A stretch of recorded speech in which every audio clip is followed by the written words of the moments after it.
Of capacitors क्या है? ये वो तरीका है, वो method of connecting more than one capacitors, जिसमें हम कैपेसिटर को कनेक्ट करते हैं पैरेलल, और इसमें मोर than one path for the flow of charges होती है। सीरीज कॉम्बिनेशन में सिंगल पाथ होती थी for the flow of charges, यहाँ पे मोर देन वन पाथ्स होंगी for the flow of charges. तो स्टूडेंट्स, इसमें क्या होता है, सबसे पहले जो है more than one capacitors, then more than one capacitors are connected and parallel। तो इस कॉम्बिनेशन को हम पैरेलल कॉम्बिनेशन ऑफ कैपेसिटर्स कहते हैं। It provides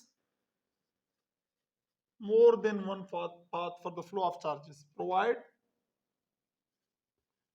more than one path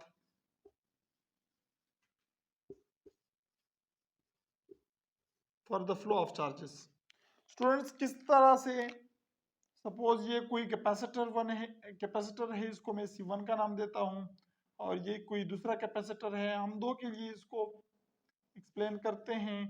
तो ये दो कैपेसिटर्स कनेक्ट है, किस तरीके से, पैरेलल कॉम्बिनेशन इन्होंने बनाया, ये दोनों आपस में पैरेलल है, तो ये पॉजिटिव और ये नेगेटिव। यहाँ पे जो है स्टूडेंट्स, जब चार्ज इस बैटरी से मूव होंगे तो चार्जेस आधे जो है यहाँ पे शिफ्ट होंगे और आधे चार्जेस जो है इस दूसरे कैपेसिटर के ऊपर जाएंगे। अगर ये C1 है और ये C2 है, स्टूडेंट्स आधे चार्जेस जो है कैपेसिटर 1 के ऊपर जाएंगे और आधे जो है वो कैपेसिटर 2 के ऊपर जाएंगे। तो स्टूडेंट्स, यहाँ पे अगर हम चार्ज देखते हैं तो टोटल चार्ज जो यहाँ से मूव हुआ है वो चार्ज और कैपेसिटर 1 के ऊपर जो चार्ज है वो सेम नहीं होंगे। इसी तरह कैपेसिटर 2 के ऊपर जो चार्जेस होंगे वो भी सेम नहीं होंगे। तो हम कहते हैं कि चार्जेस इसमें जो है पैरेलल कॉम्बिनेशन ऑफ कैपेसिटर में चार्जेस डिफरेंट होंगे। तो क्यों इक्विवेलेंट टोटल चार्ज जो यहां से मूव हुआ है वो दो कैपेसिटर्स के ऊपर डिवाइड हुआ है, आधा चार्ज जो है इधर जाएगा और आधा चार्ज जो है दूसरे कैपेसिटर पे जाएगा। तो हम कहते हैं कि Q इक्विवेलेंट बराबर होगा Q1 plus Q2। The charge, total charge supplied या provided is equal to charge on capacitor 1 plus charge on capacitor 2, और इसको हम इक्वेशन 1 का नाम दे देते हैं। अब स्टूडेंट्स, वोल्टेज का क्या बनेगा? वोल्टेज जो है, जितना वोल्टेज यहां से जब चार्जेस मूव करते हैं, हर चार्ज के पास जो एनर्जी होगी उसको हम वोल्टेज का नाम दे देते हैं, एनर्जी पर यूनिट चार्ज। अब चार्जेस के पास जो एनर्जी है, यहां से मूव करते हुए जो एनर्जी उसके पास थी वो इस कैपेसिटर पे जाके भी वही एनर्जी उसके पास होगी, मतलब पोटेंशियल जो है वो सेम रहेगा।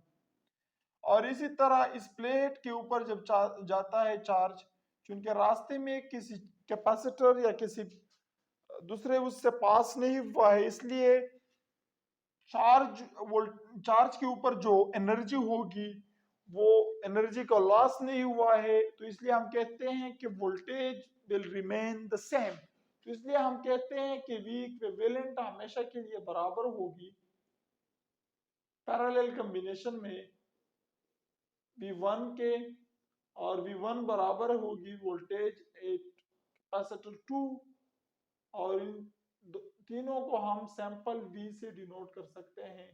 तो इसको हम इक्वेशन 2 का नाम दे देते हैं। अब स्टूडेंट्स, कैपेसिटेंस एट कैपेसिटर 1 बराबर होगी C1 as equal to Q1 divide by V1।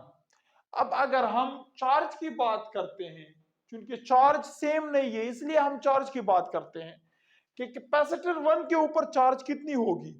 तो कैपेसिटर 1 के ऊपर चार्ज जो है, अगर V को हम बोथ साइड को मल्टीप्लाई करते हैं तो चार्ज ऑन कैपेसिटर 1 बराबर होगी C1 multiply by V1, C1 multiply by V1, और इसको हम A का नाम दे देते हैं।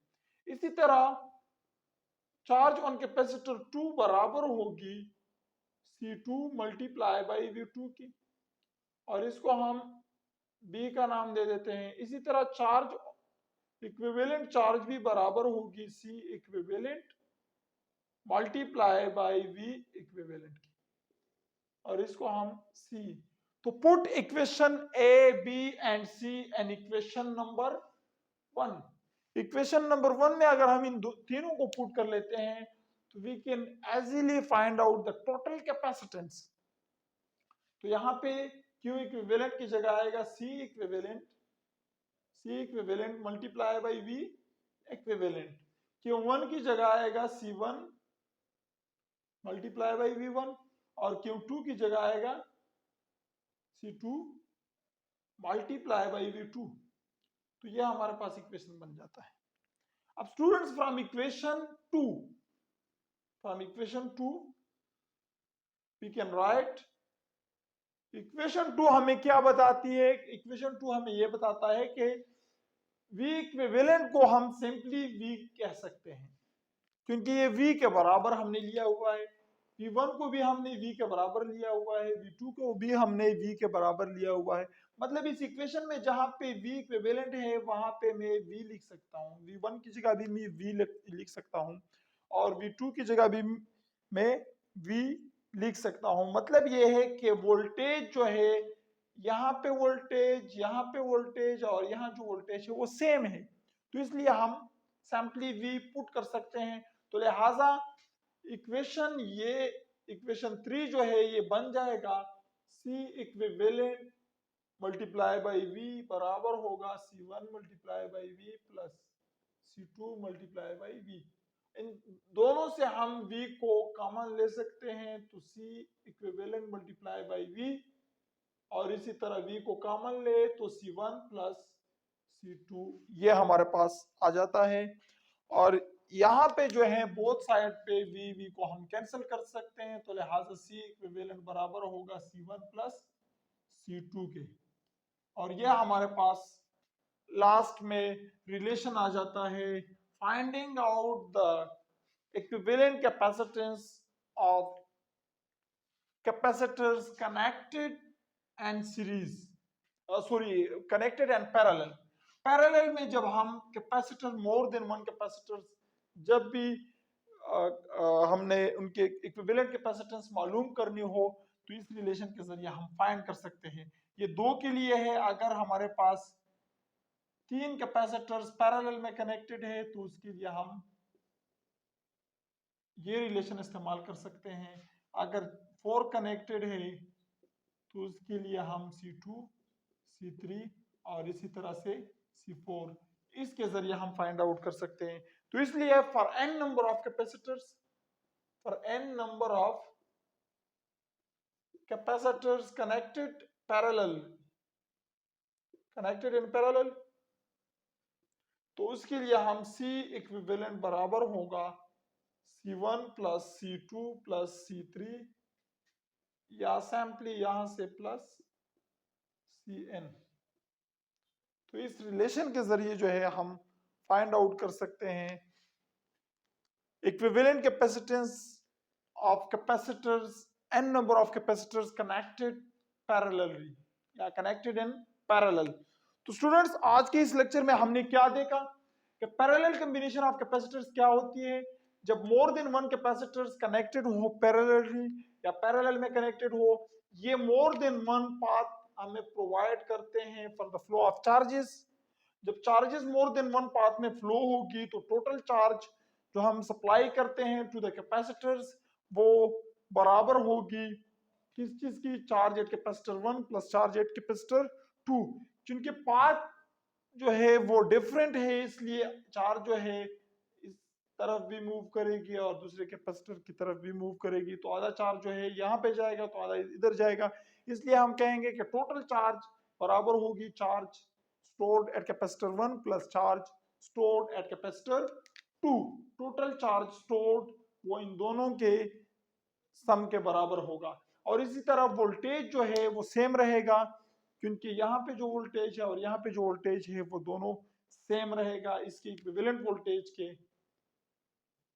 पाथ डिफरेंट है, तो इसलिए वोल्टेज सेम रहेगा।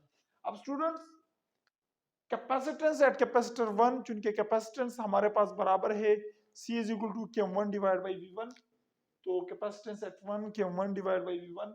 अब वोल्टेज को अगर हम इधर शिफ्ट कर लेते हैं तो चार्ज एट कैपेसिटर 1, तो चार्ज स्टोर एट कैपेसिटर 1 वो बराबर होगा C1 मल्टीप्लाई बाई V1। इसी तरह charge stored on capacitor 2 C2 multiply by V2, और total charge stored and the combination by both the capacitors will be equal to C equivalent multiply by V equivalent। अब total capacitance अगर हमें find out करनी है तो हम simply equation A B और सी को पुट कर लेते हैं इक्वेशन नंबर 1 में।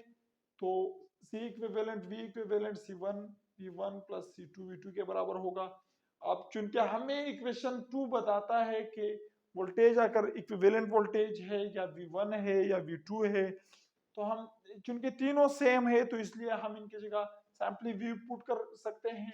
तो यहाँ पे हमने वोल्टेज इक्विवेलेंट V इक्विवेलेंट की जगह सिर्फ V पुट किया है, V1 की जगह V पुट किया है, V2 की जगह V पुट किया है, और यहाँ पे हमने वोल्टेज कॉमन लिया है तो दोनों आपस में कैंसिल आउट हो जाते हैं और ये हमारे पास मुख्तलिफ रिलेशंस आ जाते हैं। For what? For finding out the total capacitance of I hope all